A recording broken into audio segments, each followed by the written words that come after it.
castles were owned by rich lords who made money from the poor peasants who farmed the land. At first, castles were created to hold conquered territory, but as lords grew richer, they were made to strike fear into the people. They were also made as symbols of the lord's wealth and power.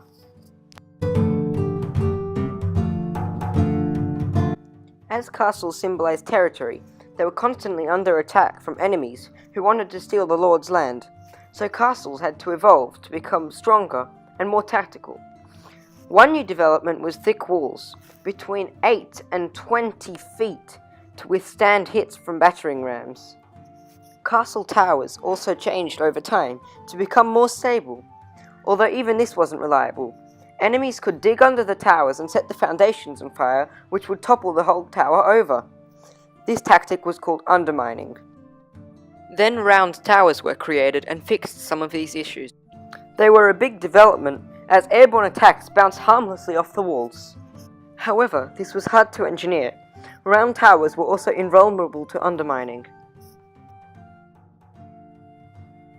The wall that surrounded the castle was called the curtain wall.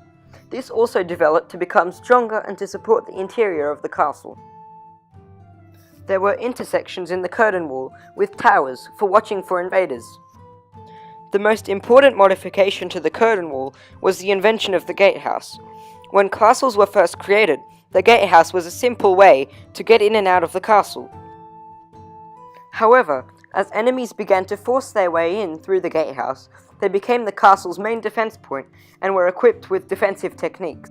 These included an iron grate that was dropped to stop enemies, holes in the wall which allowed the defenders to shoot arrows through, gigantic wooden doors that could be barred, and murder holes. Murder holes were holes above the gatehouse in which heavy rocks or cannonballs could be thrown onto the invaders.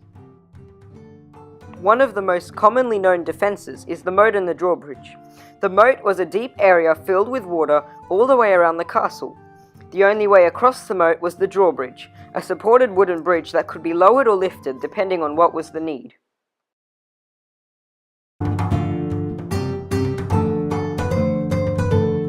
Of course, this was the Middle Ages, with no television or internet to occupy the citizens of the castles. Popular types of entertainment were feasts which went on for days, jousts and tournaments in which everyone participated, hunting and plays. Sometimes, a wandering minstrel would come into a castle and sing to the lord and his lady.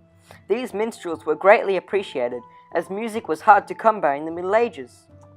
Games were also played to pass the time. Did you know that they played early versions of chess and backgammon?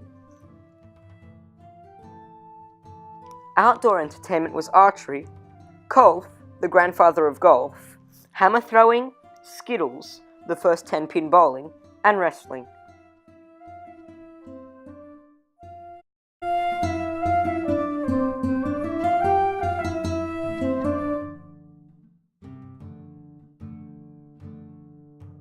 Life in a medieval castle was always busy, as tradesmen rushed around trying to do their jobs. Castles were in constant need of repair, so there were always carpenters, blacksmiths, and woodworkers on demand. Some other jobs were barbers, butlers, clerks, cooks, falconers, tailors, knights, messengers, candle makers, farmers, huntsmen, doctors, potters, painters, and fishermen.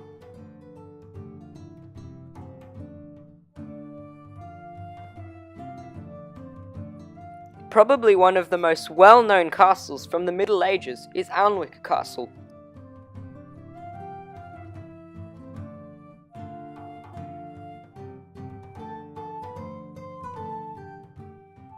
If you haven't heard the name, you still might have seen it as Hogwarts in Harry Potter.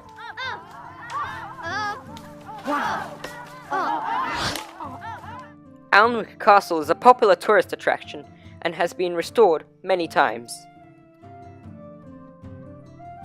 Another castle which is now a famous tourist attraction is Dover Castle. In 1216, a group of barons invited the French Louis VIII to try and take over the castle. However, it was so well defended, he only got past the wall. Windsor Castle is the oldest castle in the world, and is the official residence of Queen Elizabeth II. The castle covers 13 acres of land and has been around for almost 1,000 years.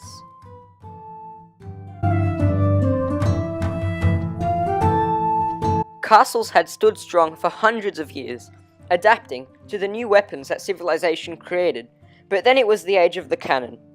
Cannons were strong and powerful, and castles could no longer withstand attacks. Eventually, cannons became widespread and castles descended into ruins. Only a few survived and have been restored into the castles you can visit today.